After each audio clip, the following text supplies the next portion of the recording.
Rashad, why you Anyway. didn't hit me up? What's up, Rashad? Hey, Rashad. What's up, Rashad? Thank you, Rashad. Brother, I love you, brother. What's up, Rashad? What it do, boy? Hey, Rashad. Welcome back, everybody. My name is Rashad Milligan. This is the road to 10K subs if you are new to the channel. A few things to discuss. Obviously, two big stories in the culture today, which we will be getting to. Shouts out to Kwame Brown, who already attacked a lot of it. But let's get into it, man. Cam Newton, he has responded to Gilly the Kid. I have waited all day for this, to watch this. So I'm inviting you to watch it with me. I appreciate you guys so much. Link to the original video will be in the description. Let's get it, Cam. Jalen Hurts did what you couldn't do. That was win a Super Bowl. There will not be no playing with my name, with my career. This is all entertainment here. And shut your tight jean wearing ass up, man. You had on a jersey with a bow tie, you corny ass nigga. You will never be able to with Jalen Hurts, nigga. You super goofy, corny ass nigga. I know why you in your feelings, Gilly. Was it the album comment? Can you name me one Gilly the Kid album? Did you know his album was Philadelphia? That kind of struck a nerve. Where I'm from, Gilly, we stab and we twist. Wise words was told to me. They say, when you go low, I go to hell. So let's bring up your actual facts and your actual stats. When I'm looking at your rap career, Gilly did not chart any solo singles on the Billboard Hot 100. Philadelphia didn't do no numbers? Dang. Former member of Major Figures, bass rap group late 90s and early 2000s. You ain't never been great at nothing. The only great thing that Gilly does, he's a great mascot. Okay. I feel like Gilly's gonna point out the obvious, like he wrote for like the biggest artists of the 2000s. Like he wrote for the biggest artist of the 2000 of the biggest rapper of the 2000s. Dancing around, yeah, getting them going. Mascot, very questionable career. We can't relate on a lot of things, Gilly. And if it wasn't for Wallow, all credibility on $1 million worth of game would be really at question because he has a wisdom about him. Wallow, that is. I respect that. And I also respect Gilly. But respectfully, brother, we cannot relate. While you're dancing on the sideline, I was in the game. Ooh. Please understand, when I said your name, most people didn't know who you were. They said, who, Gilly? Who is that? Man, you know the dude that be walking around with the big old hat. Oh, that dude. Man, don't take him serious. That's the narrative about you, guy. You can't beat me in nothing. And I mean nothing. That's basketball. That's football. That's baseball. That's rock, paper, scissors. That's chess. That's checkers. That's tennis. That's golf. All I'm asking for is respect. But just be mindful how you use and you talk about me. But I'm rooting for you. I'm going to subscribe to $1 million worth of game. I will be looking for your repeated response. And this is my challenge to you. Try to refrain from using the N-word in every sentence. Use your nouns and your verbs and adjectives, brother. Not just every word being a curse word. Corny ass nigga. Ooh. Hey, man, I'll tell you something, man. Cam Newton, when he was like playing his press conferences, he was like Russell Westbrook, bro. Like, the man just looked straight up. As soon as there was a break, he put his head down. He go back to the locker room. He leave, bro. Like, he did not speak, bro. Like, it was crazy. You know what I'm saying? So to see him now, like this lively, showing all sides of his personality and choosing media to go into, it's all kind of surprising to me. I didn't even bring this up when I seen him. When I seen him, it was just like, yo, like I'm from Atlanta, and like you've always just been such a big deal around here, like from the time you were in high school all the way up. So it's like I'm talking to this legend right in front of me and stuff like that. But Cam as an athlete, bro, he did not speak. like he obviously he spoke. He showed his personality on social media, but in press conferences, he did not speak. So it was just like surprising seeing this. Gil got out and made a video. I'm reacting to it. I'm reacting to it. Gil, he said he rented the house and it had nothing to do with them, so he's clear. We'll see about that. Shouts out to J-Mac. J-Mac is in the chat. What's happening, J-Mac? But yeah, I'm reacting to it. It's coming up in a second. We just had to get to the first things first. But yeah, this All things considered, bro, y'all gotta throw respect on Cam Newton. Like y'all trying to downplay Cam Newton, like he's not that, bro. Like Cam Newton is one of the faces of the 2010s, bro. By himself, he led Auburn to a national championship by himself. And then in 2015, he flipped Carolina around. Yes, they had Steve Smith. Yes, they had Luke Kuechly. Yes, they had Ted Ginn Jr. Yes, they had these pieces, right? But he still took them boys 15-1 to the Super Bowl.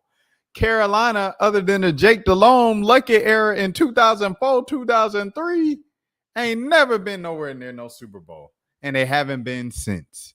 So it's like people gotta put a lot more respect on Cam Newton. Buddy was not the fastest, but he had the strength and he had the size to run over, bulldoze over anybody. And he had the length, pause, to stretch when he needed to get the first down, to get the touchdown, whatever you needed. Plus, he had an arm that was like an Iron Man arm. It was launch it. Man, no effort, 70 yards down the field. There will never be another quarterback like Cam Newton, bro. I don't care what anybody says. And yes, he got older, injuries, it slowed him down. He went to New England. He was trash and washed up, tried to come back to Carolina, rushed for a touchdown, said, I'm back, but he never did anything else after that. 100%. Yeah, he had a slow winding down and a quick fall from grace, 100%. However, at that peak, y'all can't disrespect Cam Newton like that, bro. He was the man, and like I said, he was the man in high school at Westlake High School in Atlanta. He's an Atlanta high school football legend. He is a Georgia high school football legend. He is a Southeast and American high school football legend. He is a JUCO football legend. And then he is an SEC and college football legend. And then he became an NFL legend. So it was like, you know, it's just different. It's different. What are we talking about here? Y'all talking down Cam Newton's legacy like he wasn't Cam Newton. Because, I don't know, you like the Eagles? Like, I get it. The Eagles are cool. Jalen Hurts is a very respectful young man. He answers his question, yes, sir, no, sir. He shows respect. You know what I'm saying? He's a good dude, great dude to root for. Tua Viola, took his job in the national championship game against Georgia. What was that, 2018? And he, you know, transferred to Oklahoma, cut off the dreads, rebranded himself, and then was in the running for the Heisman before he went to the league, slipped in the draft a little bit, and got selected, I believe, in the second round to Philly, and then came in Philly, earned his starting spot there. People kept denying him, lost his starting spot, got it back, and led his team to a Super Bowl. That is great stuff. And people doubted him every step of the way. Shout out to Jalen Hurts. Cam Newton has been undeniably the guy since high school, college, lost his spot. And by the way, got kicked out of college at Florida, went to JUCO, dominated JUCO, went to Auburn, and gave Auburn, come on, man. It's different, dog. So it's just like when people talk loose lips about Cam Newton, I'm just like, it's okay. It's okay to say I wasn't outside in 2010. It's all right. I realize time has moved on. 2010 was 15 years ago at this point. It's all right if you weren't outside then. But Cam Newton is different, bro. Y'all got to stop playing on his name. Let's get into it. Shannon Sharpe, fired from ESPN. Here's Shannon Sharpe's reaction to it on Nightcap. This was just about an hour ago. Obviously, I'm sure everybody's heard the news by now that I will not be returning to ESPN. I found out this information a little earlier in the week. And really, the only thing that I really ask is, like, guys, could we wait until Monday? My brother's going into the Pro Football Hall of Fame. I really wanted to be about him, and I wanted to be about my family. I know this coming out will overshadow everything that he's worked his entire life for. And unfortunately, you know, it didn't happen that way. And so, as I told him, as I profusely apologized to him earlier today, he said, bro, stop apologizing. You don't have to apologize. I'm your big bro. I'm going to love you regardless. We all make mistakes. And he says, bro, I love you. So I'm done with this. You're done with it too. Move on. And I really enjoyed my time at ESPN. It gave me an opportunity to bring my audience that saw me really just grow. They saw me, you know, Lakers in 5, and they saw me say all these analogies that my grandparents gave me, and I was able to bring that to ESPN. So I'm very, very grateful for that. But I just wished, of all things, like I said, hey, they did what they felt they needed to do, and I'm at peace with that. But I just wish, guys, this thing could have waited until Monday, because I hate the fact that I'm overshadowing my brother, the first two brothers in the Pro Football Hall of Fame, and this is what the headline is going to be for the next couple of days. So, bro, again, I know you told me this. I don't have to apologize, but I'm going to do it one final time tonight, and I won't apologize again. I'm sorry that I upstaged you in this manner. That was never my intent. You've been my hero. You've been my role model from as long as I can remember. And I apologize, and I thank all my fans for supporting me when I was at ESPN and every place that I've been, be it Club Shay Shay, Nightcap, Undisputed, ESPN. Thank you guys for your support. Now, all right. So yeah, first things first, I want to say I think that's very considerate of him to apologize to his brother. I've already said my piece on what I felt about the Shannon situation on multiple videos before. Like I said, for young men and old men and men of all ages and women as well, lust can destroy dynasties. Lust can destroy empires. Lust can destroy everything. Lust is just as powerful, and if not just as powerful / destructive, but it could be even more destructive than drugs, than crack cocaine. It's lust, just not thinking with the right head, just being led by, the feelings, the flesh, as opposed to, your mind, your conscience and things of that sort. Or being led by the spirit, if you follow, God and everything like that, and if you're a spiritual person, man, this is just a harsh lesson for Shannon. The thing is, he's not a young man. You know what I'm saying? Like, if this is a kid in college, if this is a kid in his 20s, you're more kind of like, just, hey, young man, you learned your lesson, bounce back from it. Here we go. Next time, you know how to move next time. Shannon is a grown elder / man, bro. He is a / elder man. He's had children before. He got grown kids. He knows the game. He's seen it all. So for him to fall for this okie doke with the OnlyFans girl and say $25K for each cheek or whatever she said, and for them to get in the nature of the relationship they got into, which seemed like a little more aggressive for the role play reasons and things of that sort. And she turned it around and flipped it and framed it as he was being abusive. Like, you know what I'm saying? Like, it's crazy, though.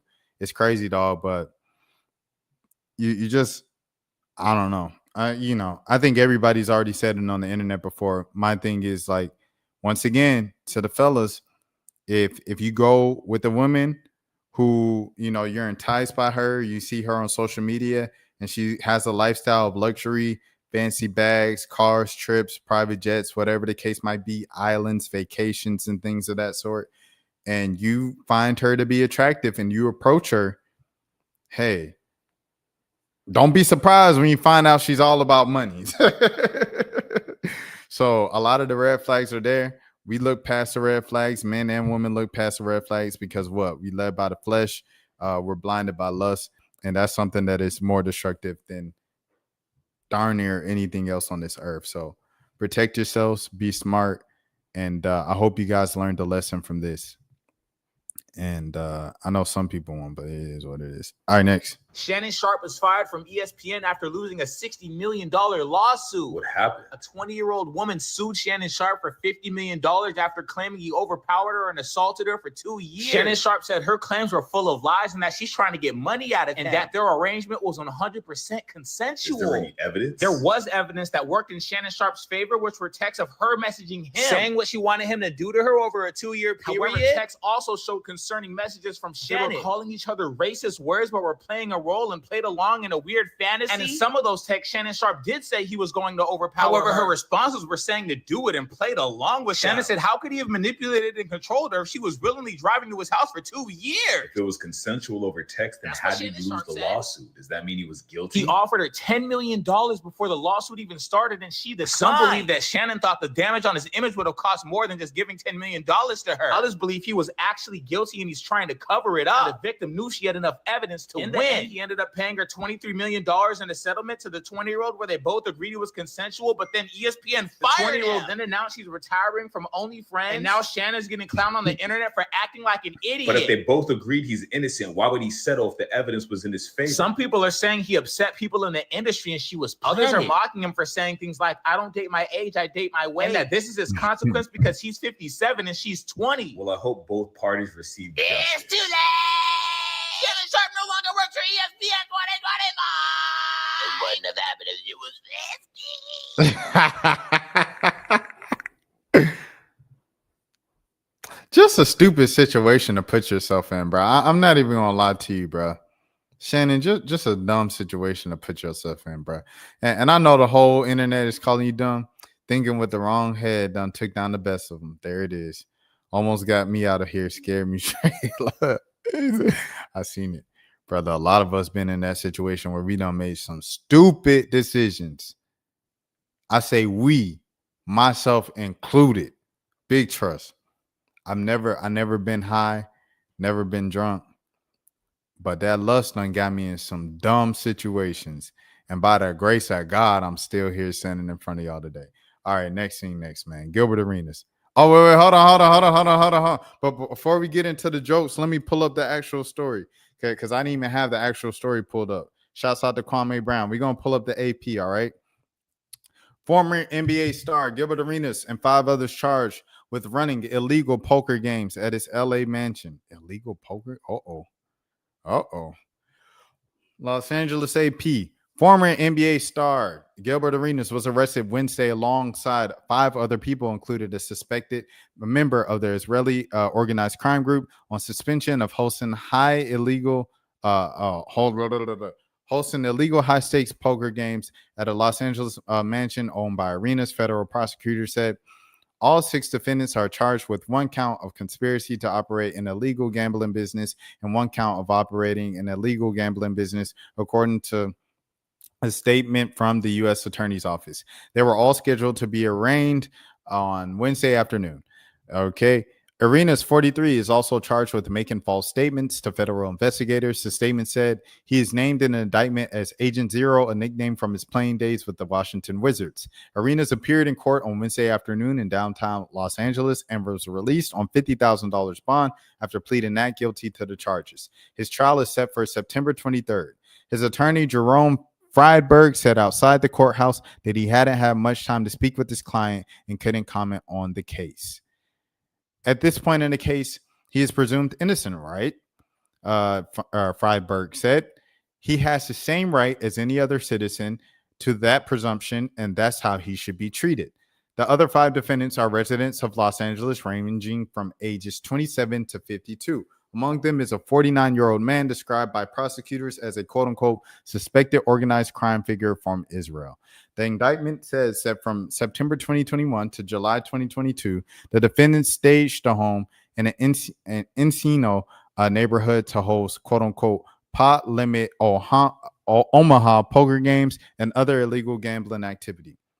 The poker players played a quote-unquote rake, a fee charged as a percentage or a fixed amount from each hand he gambled. Court documents claim one of the defendants hired young women who, in exchange for tips, served drinks and provided massages and offered companionship. Oh, no. To the poker players, according to the prosecutors. The women were charged a quote-unquote tax, a percentage of the earnings from working the games. Chefs, valets, and armed security guards were also hired to the staff these illegal poker games, the statement said. The Israeli man faces separate charges, including marriage fraud and lying on immigration documents. He is suspected of conspiring with a 35-year-old Los Angeles woman and to enter a sham marriage for the purpose of obtaining a permanent legal status in the U.S. If convicted, the defendants would face statutory maximum sentence of 5 years in federal prison for each count. Prosecutors said Arenas averaged 20.7 points during an 11-year career with 4 teams, most notably the 7+ season stint with Washington from 2004 to 2011. Charismatic and Mauricio Arenas, who counted Agent Zero, representing his number, and Hibachi for the way that he could heat up during the game. Among his many nicknames was a 3-time All-Star, a gifted scorer, and one of the key cogs in a handful of Wizards teams that enjoyed modest success in the mid to late 2000s.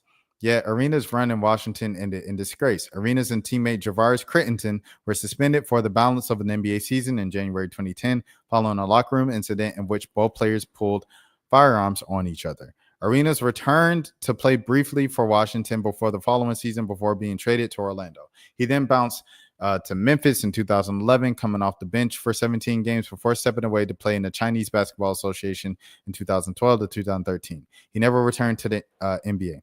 His son, Elijah Arenas, was the Los Angeles high school basketball star who was a highly touted freshman player for the University of South California. His college career is on hold pending a knee surgery and rehab expected to take place next month, the school said last week. And his daughter plays for Louisville. They didn't mention her, but shout out to her as well. Another product of Sierra Canyon. Okay, so that's the official story. Here we go. Marcus Morris calls out Vegas, saying that he preferred to handle things mob style rather than getting arrested. My last scene, F Vegas. To treat me like that was wild. I've gambled on that properties for over 10 plus years. We could have handled that mob style before any option. Never been cuffs or any part of any fraud stuff in my life, and it's going to stay that way. I don't need any PR to do anything for me. This is from me, a man who built his career on morals and character. That's why I gamble. Never running or dunking from anything. If you know gambling, you can't take money out the casino if you got a marker. Dude said they should have said they arrested me. Boy, I'm laughing hard. Okay. So next thing. Oh, I'm crying, man. Look at this panel. The Morris brothers, both of these boys arrested. Then Gil arrested with the federal charges. Crazy panel, man. Crazy panel, dog. Crazy panel, dude. This is wild. Mook looked like an exemplific Suge Knight in a Sergio Testino suit. Stephen A. is a Fed. No weapon formed against me shall prosper. Pascal Siakam. Excuse me. That's the Rico panel. They got Rogues Gallery. They really promoting ESPN Bet is crazy. Crazy comment. All right. Next thing. Hold on. Why is it not? Oh, there we go. Okay.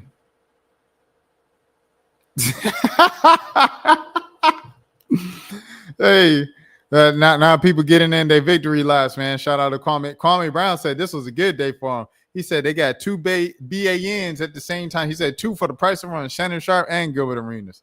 He was dancing, singing, everything. Gilbert Arenas says Karl Anthony Towns is built like a B and has the body of a WNBA player and has girl hips. This dude said, enjoy prison. All right. Next up. Never seen an athlete more committed to self-sabotage than Gilbert Arenas. 100%, brother. 100%, man. 100%. Oh, they got Adrian Broner. Oh, yeah, Antonio Brown. Yeah. Antonio Brown is another one of the ones for sure. But Gilbert Arenas just be like, he literally made his like media career a larger part. Yeah, Elijah Arenas is having the worst year ever, bro. 100%. But yeah, like he literally made a large part of his media career just telling the story about what he did. Oh, this dude right here, Terry Rozier underspo. He called it, bro. He didn't even know. He didn't even know it, man. All right, say cheese. Here we go. Here's the video y'all been waiting for. You better not. Can't hold me, baby. They can't hold me. Hello. Free. This man said they can't hold me. They can't hold me. Is there another video? Because that one, he just said they can't hold me. Let me see. Gil's Arena. Okay, let's see. Let's see what Gil's Arena saying. I don't think they said anything. So let me go to No Chill Gil. They can't hold me. Back on the streets. This ain't got nothing to do with me. I just rented the house. I wasn't a part of it. Also, so he's saying he wanted in the house where they was doing all them deals and stuff like that. We'll see. We'll see. And then here's Nick Young's. Oh, what's going on today? God damn. God damn, man. Got him. They got him. Oh, man. Hey. That man Kwame said, you ruined Nick Young's basketball career being a bad vet, and now you ruined his media career. It's over, man. It's over, man. Stupid motherfucker gone, man. They got him.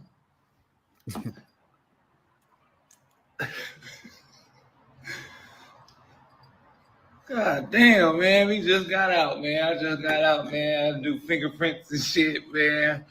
They just got us, man. Hey, but don't worry. Don't worry about the show or nothing. Gilbert, don't worry about Gil's Arena. I got that now. We might as well just change the show to Swaggy's Arena and in conjunctions with Gilbert. We're going to put a little Gilbert sign on the side. It's still Swaggy's Arena until you come back home. And once you get out, it's back to you. But for now, I got it. I got that. These boys had Nick Young, a young Nick Young, like Ricky Nick Young, a Ricky JaVale McGee, and a Ricky Javaris Crane all on the same team. All right, it's just welcome and Andre Blatch on the Swaggy's Arena, y'all, in conjunction with Gilbert's Arenas. We gonna have just your name on the side. It's still going, and don't trip, because where you going, you could be comfortable. They got TVs. I'm gonna send you all the updates. You can make all your bets on Underdog. Do whatever you want. It's still there. You know, I seen you. You know, the feds. They let you chill. You can have some shoes. I seen you the latest Gil's Arenas, the Adidas. I'm gonna send you all those. You're gonna be flying that shit. But look, when it comes to the show, I got it. Don't worry about nothing. So when they bust in, I say, "Oh shit! Oh, whatever he did it. He did it." Whatever they said, he did it. Yeah, man. Got his stupid ass. And that's my brother, too. I love him. But he's stupid. Shit. When I seen that shit, I said, nah, man, what the fuck going on? I was looking around like, damn, so, all right, so what we gonna do? This nigga fucking up the money. So call Underdog and said, Underdog, don't win a trip.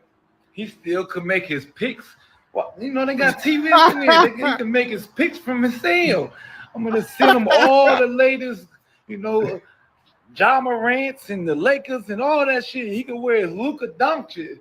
He can wear his Luka jersey in the cell while he nigga making bets. The coldest nigga to do it, boy. Oh, man, I love him, baby. That's my dog. Damn, little D-Lo. Little D-Lo. Might as well be D-Lo. Shit. Don't fuck around. Don't fuck around with them. Got my mama and shit calling me like, Nick, I was like, oh, nah, they almost got me, mama. I slid out that motherfucker. I seen him coming. But yeah, man, free Gil. As anybody know, free the hibachi. You know? Free to go. Hey, no, free the hibachi. Free Gil, everybody. I'm gonna get a t-shirt that say free Gil. Man, fuck. Oh boy. I never thought I'd see the day, my brother. Hey, man, it won't be the first time I lost one of my friends to the cell. Just keep him in there, because he been a fucked up friend ever since I met him. Just might as well just keep him. Whatever he said, whatever y'all think he did, probably more than likely, you know, just keep him in there. You know, he don't need to come back out. He don't need to see the light of day no more. I'm tired of this motherfucker. Oh, man. This is the Swaggy Arena in conjunction with Gilbert's Arena's Underdog, baby. Yeah. Yeah, we coming through a theater near you. We going to be same days, Monday through Thursday, on a trip. And you know what? I got some demandings. You know what? I probably don't want Ken on there neither. I'm tired of his shit too. I'm tired of Ken fucking with me. They need to take his ass to jail too. You know what? Just take them all. I'm here all week, baby. Ken, you next. You going down too. The shit you try to pull on the show when you try to get at me, oh yeah, I called the police the next day. They trying to get you too. I'm building the case for all the times you threatened me on the show.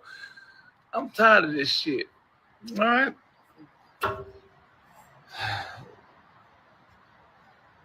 Swaggy Arena coming to a theater near you. Peace, man. Keep your prayers and all that, cause he need them, man. You know, my dog need him. He's been going through a lot of shit, you know. Just pray for him, man. Keep him in high spirits, okay? Shit, I'm coming for everybody. Jeff T, your ass next. Not Young Nacho. Y'all seen the new TikTok audio that's like, hey, man, when I see you outside, he said, when I see you outside, I called the police. It's crazy. That's really like the age my peers are getting to. Insane. Never would have thought. Claressa Shields, next scene, man. Claressa Shields on rumor fight with Layla Ali. I know that Win Records has the $15 million and it's in escrow.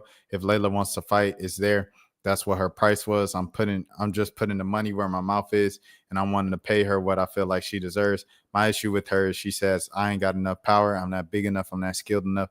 Therefore, I just ain't ish, right? My only motivation is to show out that you can beat me, and you dang sure can't knock me out. Where does this money come from, and who wants to put it on? Who would you have to sign with in order to put it on?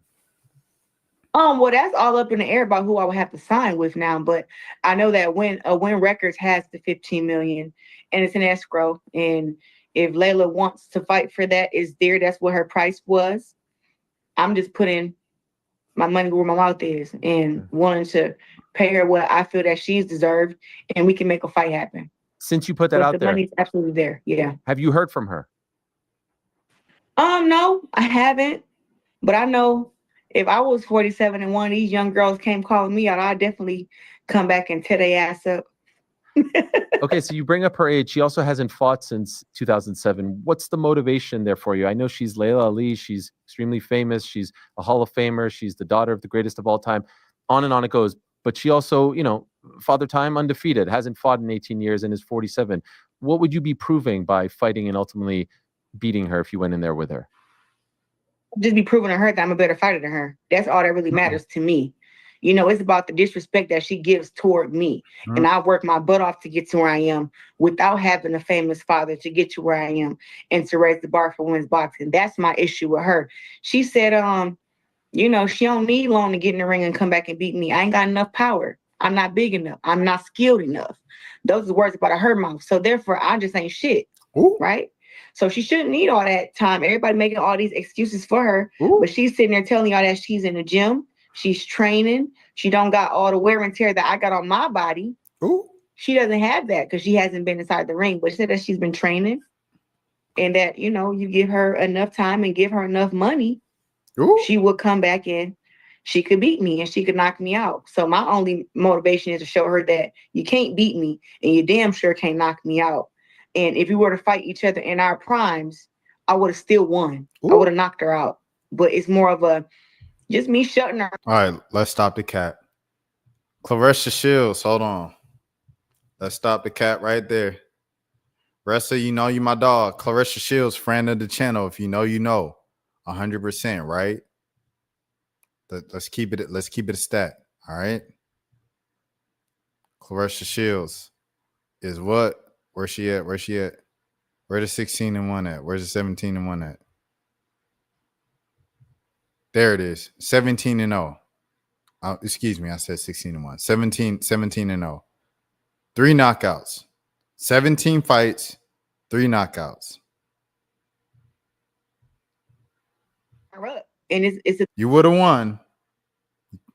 You could have won. Was it going to be a knockout? I don't know about that. Thing of passing up the torch. I think that if in every sport especially in women's boxing, that the torch has to get passed. So either you're going to pass it verbally, or the up and coming will take it. That is how it is. Ultimately, do you think she takes the fight? Do you think it happens? What are you feeling right now? I don't know, but I know that I will continue to fight the best regardless. You know, I will continue to fight the best, continue to build my brand, continue to make millions with or without her. You know, but I know that it's a fight that I think could change the trajectory of women's boxing and can make it bigger, larger, and do it faster. You know, I think that this would be like the Conor McGregor versus Floyd Mayweather, or Manny Pacquiao versus Floyd Mayweather. This is one of those type of fights. So I would love to make it happen. And if she's game, hey, why not? W Claressa, bro. W Ressa for sure. So someone pulled it up. They said it said she quiet now, but she had a whole lot to say before. She was on Sway in the Morning talking like this. You want to call yourself the GOAT? That's fine. It's flattering. You look up to my father. We both thought that was cute. That was sweet. You know, first of all, she could never beat me. Okay. Let me just get that really straight. You want to get that straight, Layla? Let's get This man Sway is so Sway, one of the GOATs, man. Shouts out to Sway Calloway, man. Sway in the Morning, man. Just trying to open these brothers' minds, Sway. Right now. Shout out to Taking Sway. I'm sorry. Let me run it back. Just to get that really straight right now. You want to get that straight, Layla? Let's get that straight right now. And not simply because she's not strong enough, okay, because I would definitely knock her out, but because she's not talented enough to beat me. You want to call yourself the GOAT? That's fine. It's flattering. You look up to my father. We both thought that was cute. That was sweet. You know, first of all, she could never beat me. Okay. Layla been awfully quiet since Ressa pulled out that check. 100%. And there it is right there. That's crazy. She was most likely talking about when she was younger in her prime. That's not what she said. Facts. Taking this out of context to justify Ressa Shields' fight, she's obviously talking about her prime when she was young. You know exactly what you're doing. She's supposed to be quiet in the gym working. It's been 17 years. You got to train hard for the fight. And she needs to spar men. And when you think you're ready, that's when you talk. Yep, go get that money. Nothing it is, just talk. Ali is back in the gym and she's throwing punches. She's on the punching bag. Can you believe this? Claressa Shields has the money for the fight. The GOAT has the money. Shout out to Warren Records. Shout out to Papoose. Is it gonna happen? Will Layla Ali live up to what she said? That's what the people want to know. She's back in the gym. She's in there working. Let's go. Let's see.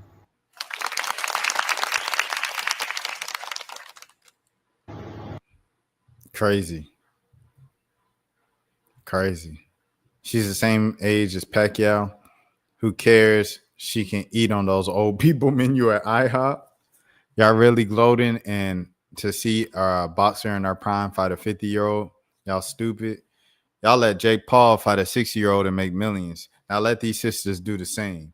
If you want to be mad at anybody, be mad at Netflix or any other promoter that puts money up and actually makes these fights happen. I'm not the one. I'm watching every fight. Dang. The Katie Taylor, Amanda Serrano, the joint from the Jake Paul undercard. The previous fight had 13 million. Oh my gosh. The fight between Usyk and the boy had 200 and oh my goodness. Jeez Louise. That was 5 years ago. It would have been competitive at that point. My boy coming through with the receipts. I see what y'all trying to do. She not going to unretire to prove anything. Dang, Layla low-key hot. All right. Be respectful. That's a mom. She's 40. Gosh dang, 47. Now remember that. Layla is old and washed. Claressa would beat a prime Layla. I ain't going to lie. After what I've seen this weekend, it's tough for me to see Claressa losing to anybody in any type of time span, any life, bro. I'm not going to lie to you. She makes it look easy, dude. Okay. Next thing. Essence is beefing with the readers and freelance writers. I want to see Here comes that publication with a poem. What was it? Like, what was the poem? Like what did they say? So I know when the thing happened with when the Holly Bailey DDG thing came out, Essence did a whole thing of like, we stand with you, sister. We da da da da. We do this, sister. We love you, sister. Woo woo. And so, but I didn't see. Oh, what was it? For the girl from the Love Show, was it her? Because I know people were talking about her a lot. The girl from the Love Show. What's her name? Hoda or something like that, or Ola. Was it her? Let me see. There, because they said the girl being taken advantage of by her ex, and they got a divorce, right? The girl from the Love Show. Ah, there it is. Here it is. Janiyah Craig is forever the prize. Ever since gracing our screens last summer, our girl has been a light and has shined beyond the show and truly became the people's princess. Her presence is one that's felt in every space she enters, and that essence can never be broken. Yes, you will be okay, and we're right by your side through and through. So there it is, essence. So Janiyah, so they wrote it for the girl on the Love Show, Janiyah. And she said, here comes that publication with the poem. And so they blurred her out. And they put this. Now the subtweet clear start. Roses are red, violets are blue. When it comes to black women, we don't play about you. Insert laugh here. We'll write a poem, a sonnet, a hymn, and still hold up our people. And we feel no way about that being known for that. The pen works over here, and it's inked with the legacy that supports Black Women 365. Now check that. A high Q for you. That's crazy. I ain't gonna lie. Coming from a company is crazy, bro. That's crazy. From a company, it's like you a company though. Anyways, LMAO. A post from me. Since we're being petty plus unprofessional, I'll be frank because my pen works too. Woo! For a publication cloaked in legacy, your social strategy borders gossip blogs, your voice, your tone overruns with puns and metaphors. The people said essence that speaks to your identity. Dang. I don't mind helping though. Your audience is Gen Z, millennials, plus Gen X woman, but a man writes your social. Ooh! Ooh! Ooh! Oh my gosh. But a man writes you run to Atlanta when you need a check balance on you're not a colleague. Hey, don't judge the first punch, by the way. I was trying not to hit the mic. It was a crazy, you know what I'm saying?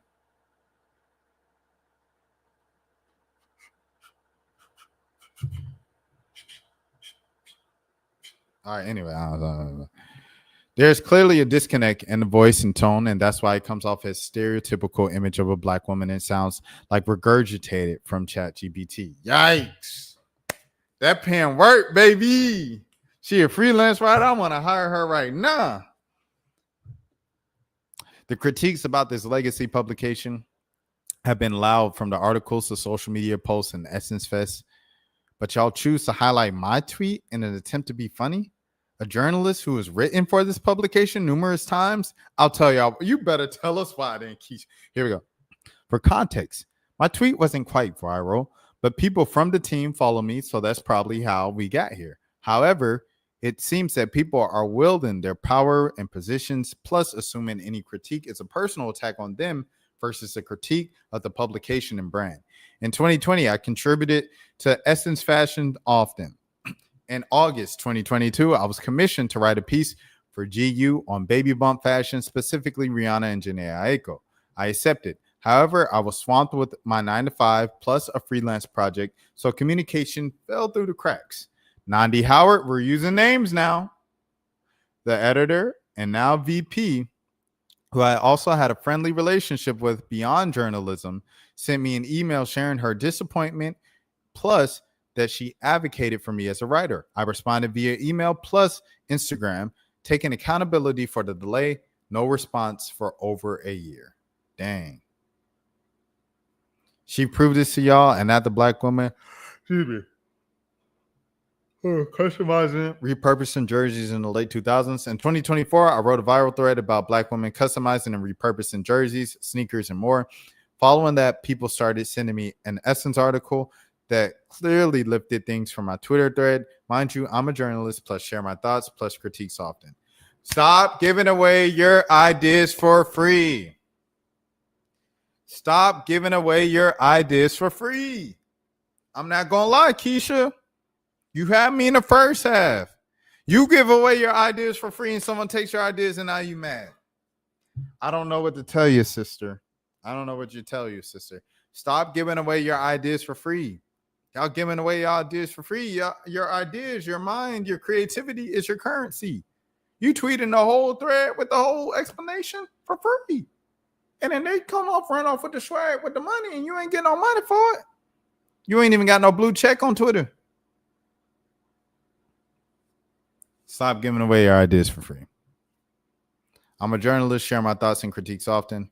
Nandi then DM'd talking real strong, asking me, what's up, followed by a long message. There was an exchange that ended with her saying that I could pitch her, plus she always speaks highly of me, plus my work. So instead of taking accountability, Essence, even though I was just on Keisha for giving away your ideas for free, instead of taking accountability, me like, you know what? Yeah, I did get a little inspiration from your thread. I'm not going to hold you.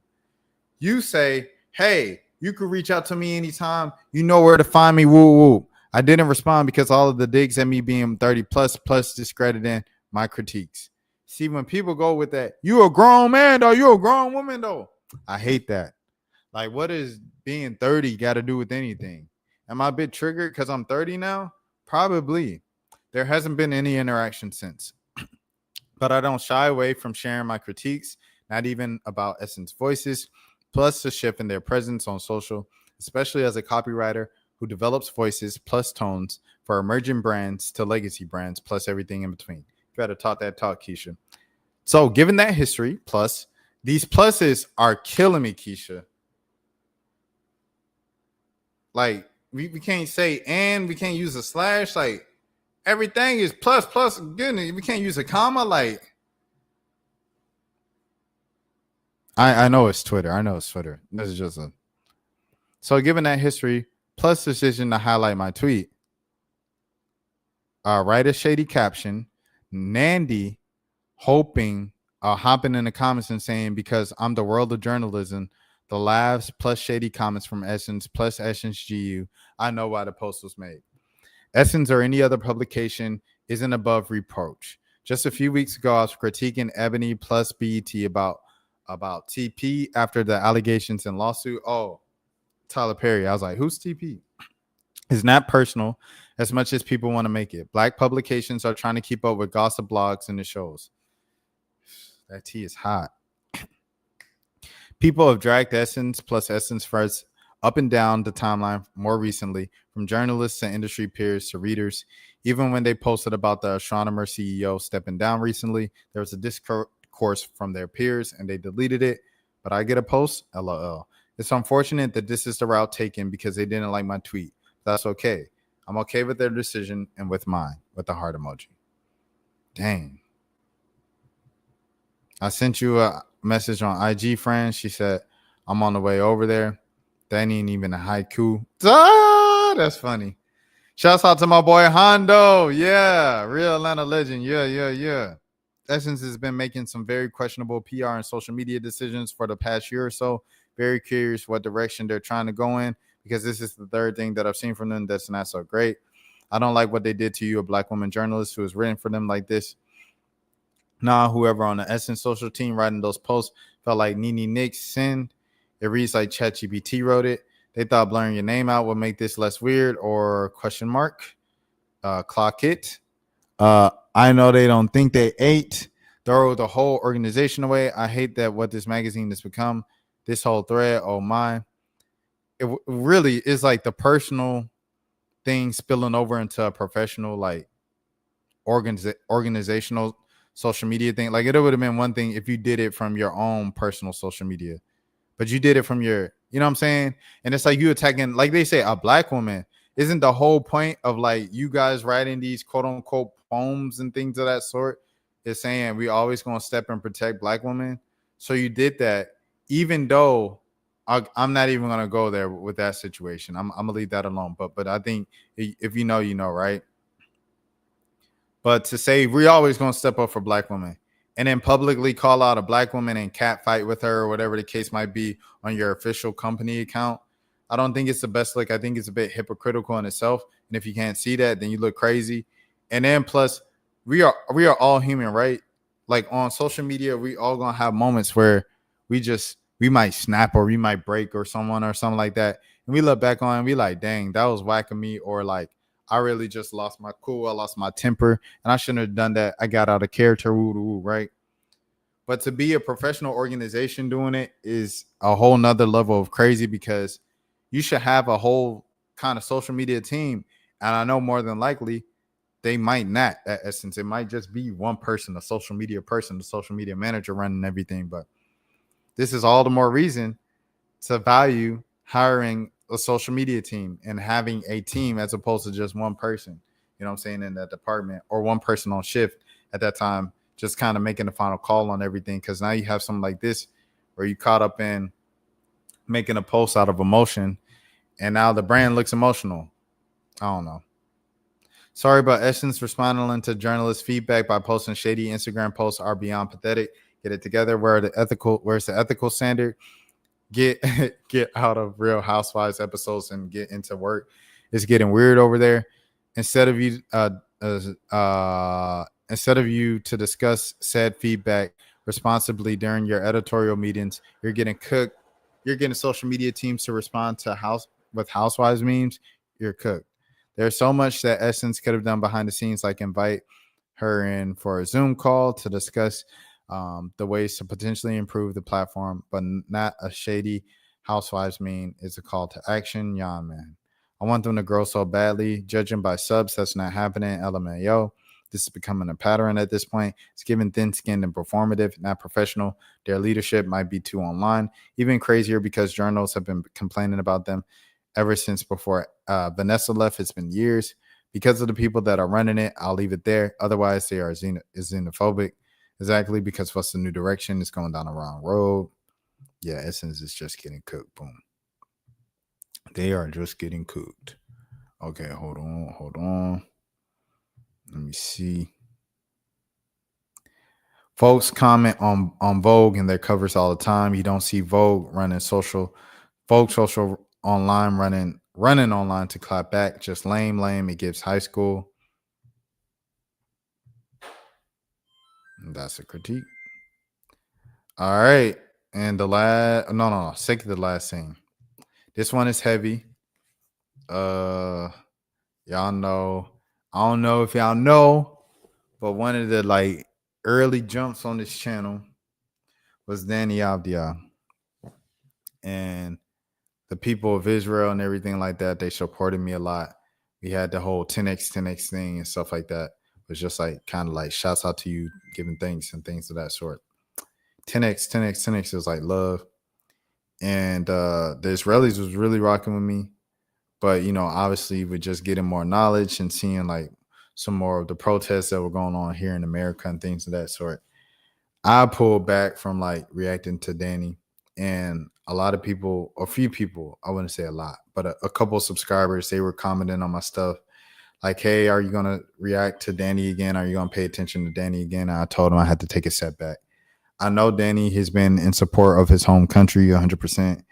And I think he's even wanted to be a member of their kind of military and everything like that if he wasn't in the NBA. So he's just been 100% for Israel the entire time. He hasn't budged, despite what we've kind of seen as what it's been described as and what it's been framed and portrayed as me over here in the United States as an attempted NOI and things of that sort. So, yeah. With that being said, he said people got it all wrong. Now, everyone understands 100% what has happened in Israel. We're a very small country, and there are people who live in bubbles in their countries. Many are interested, and I always explain the whole situation properly from the right side and the good side. I try to show as much of the reality as possible. And so here we go. Have you heard people in the U.S. who don't really Hold on. This is from Hoops Hype, and it was uploaded. Don't you? Have you heard people in the U.S. who really don't understand what happened in Israel? Deni Avdiad, not everyone understands 100%. That's what's happening in Israel. We're a very small country, and there are things for people who live in country.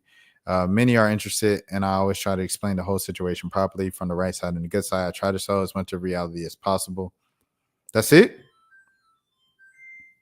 There's no other explanation? What is the right side? Is the right side trying to wipe out an entire race? Is it trying to? Oh Lord, this is in Hebrew. Lord have mercy. I really want the European Championship final. I know it sounds unrealistic, but I know we can do something amazing. Let me see. After a long and intense season, you don't want to just relax and be with your family in the summer. Of course, I would love to travel abroad and have some fun, but there's nothing you can do. You have to sacrifice. Can't call it sacrifice either because because the Israeli national team is a huge honor for me. A childhood dream of mine. Getting the opportunity to do great things with the national team is worth every free time you have. So as long as you'll be able to, you'll make it to the national team, unless tap, God forbid there's an injury. As long as they want me, I'm ready and I'm willing. What do you think about the players who chose not to make the national team? I never rush to judge because I know what the background is, so I respect that. Personally, I'm less in that mindset. It's a huge honor for me to be on the national team and represent the country. They have to live with it, not me. I just hope that they don't look back in their careers and regret the things that they did. Oh, wow. He's standing on 10 toes. Jeez Louise. The previous European Championship. What are you doing with this team this time? What would be an achievement? How difficult has it been? Oh, wow. To be away from home since October 7th. When you're away, there's a lot of uncertainty about the things that's what's happening here. And the media doesn't always reflect that. I try to do as much as I can to stay as updated as much as possible because ultimately this is my country. So, yes, it's difficult for me to be away. But on the other hand, I'm focused on my career so I can combine the two. What reactions did you get up after that? At first, there was a market in Israel, but after a while, people wanted to freshen up and come to the games and to see something a little happier and more optimistic. You guys are being the aggressors. Am I wrong? So I helped as much as I could, even with the families of the kidnapped, even the disabled IDF soldiers. It did them good to see me play, and that's the least I could do for a lot of people who experience trauma. Have you ever heard people in the U.S. who don't really understand what's happened in Israel? Not everyone understands 100% of what's happened in Israel. We're a very small country, and there are people who live in a bubble in their country, in their own countries. A lot of people are interested, and I always try to explain the whole situation properly from the right and good side. I try to reflect the reality as much as possible. What is the good side? He didn't say anything. What's the difference between the clubs? Chauncey Billups, what do you think of Damian Lillard? What can you learn from him? Do you see Portland being top? Not only do I see it, but also a lot of the media in the U.S. and objective people who really believe in us. Our roster is fresh and fun to watch. I feel like it really is. Nah, bro, I'm not gonna lie. I'm not gonna lie. Portland ain't it, bro. Not this year, dog. You also find yourself guarding Luka, LeBron, KD. How does that feel? It's tiring. It takes a lot of energy from you. I like challenges. I'm not the most athletic, but I'm competitive and I guard at heart. Is there any tension with LeBron? A lot of people think I have a grudge against him. I really appreciate the person and the player he is. It's a part of the game and it's fun. I don't give up too much importance, and I hope he doesn't either. Is there a player you're excited to play against? No, there isn't. I'm not excited, but I like playing against the young guys, watching them their first years in the league. Is it humane? No, but that's why we make so much money. I think our work is very inhumane. Oh, geez, Louise. I have to play basketball again. Oh. What's the moment you loved most? The game at Madison Square Garden. It was mad support there. Oh, yeah, they got mad. You know what I'm saying? What is the good side? He never said the good side. Did he ever say good side?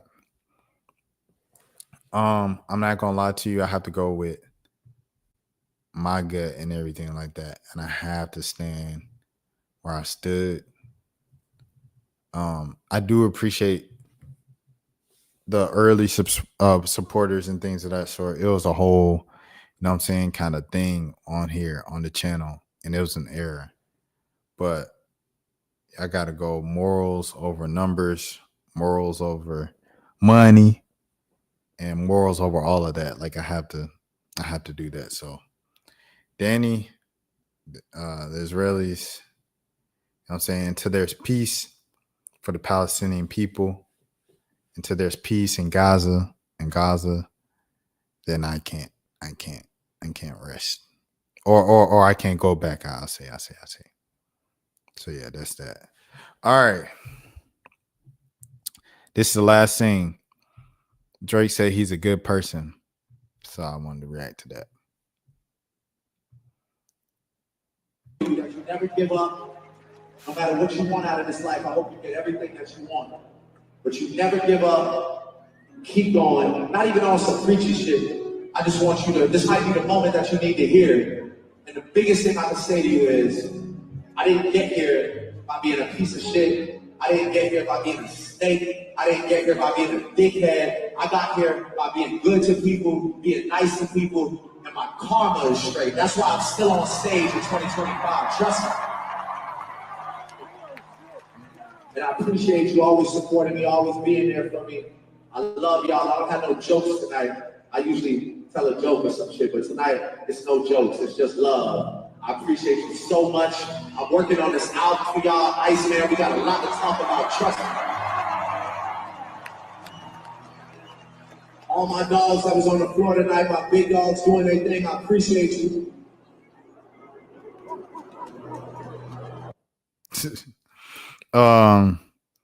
Yeah, so I noticed something. I watched a bit of the AMP pool party on Costinat stream and things of that sort tonight. And I realized something. I was like, with Twitch streams, like that might be the only place in 2025 where you see a party and you don't hear one Kendrick Lamar song. This has got to be like the only place. Like where they're playing rap music and R&B, like primarily and things of that sort. If you don't hear one Kendrick song, it's got to be Twitch. That's like the only place I don't see it, you know what I'm saying, being played or anything like that.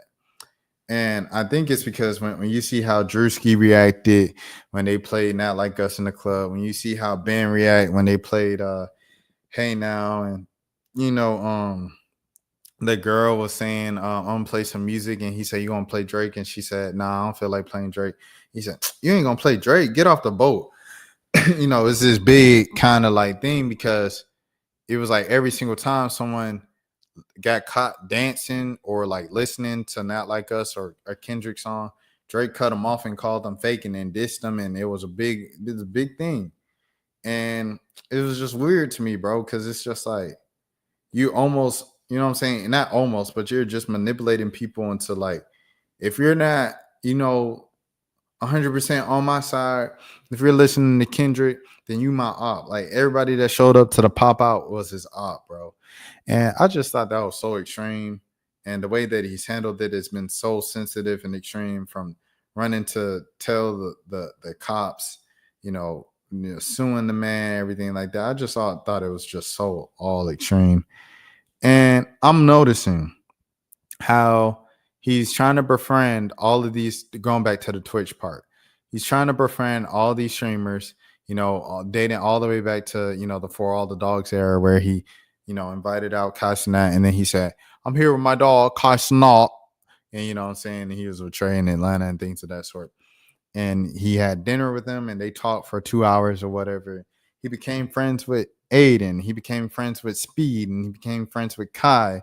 And then he spoke at Streamer University, and he shouted out darn near every streamer that was in there. It was like 100 of them. He shouted out like 30 to 50, you know?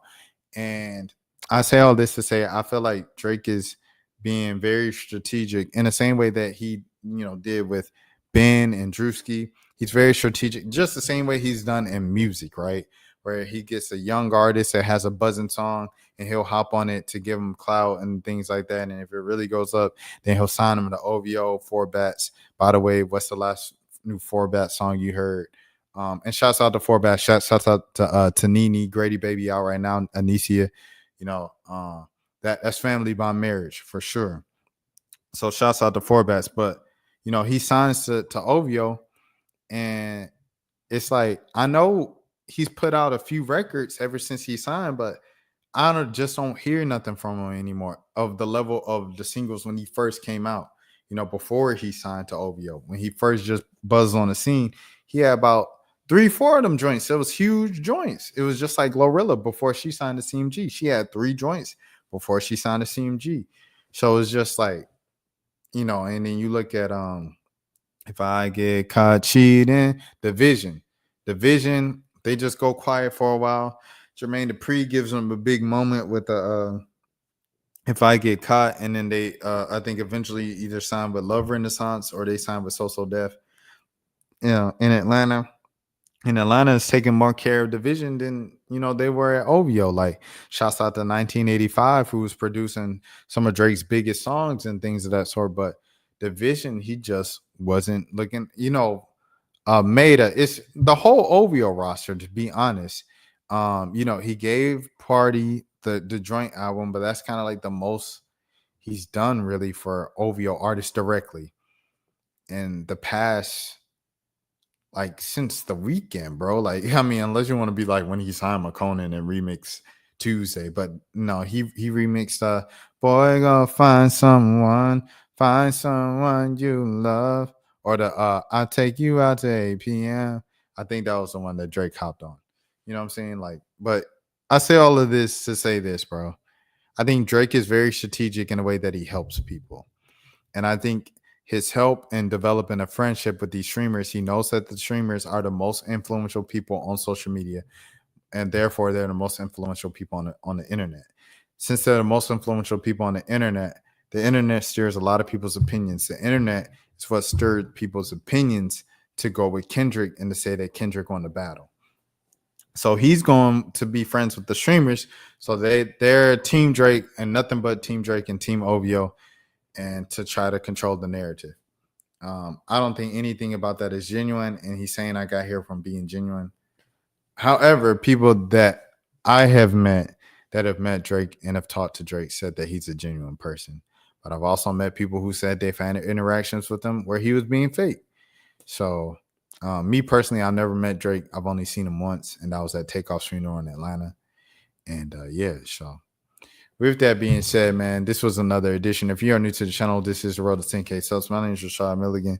And please, as always, have a good morning, have a good afternoon, have a good evening, have a good night, have a good day. If nobody else told you today, I care for you. Until next time, please take care. Oh, tomorrow night stream might be a little more regular time, a little later, because I ain't working in the office on Friday, but I will be on Thursday, so that's why I'm here early. Until next time, man, you better please take care of yourself. Peace. Rashad, why you didn't hit me up? Hey, Rashad. What's up, Rashad? Thank you, Rashad. Brother, I love you, brother. What's up, Rashad? What it do, boy? Hey, Rashad.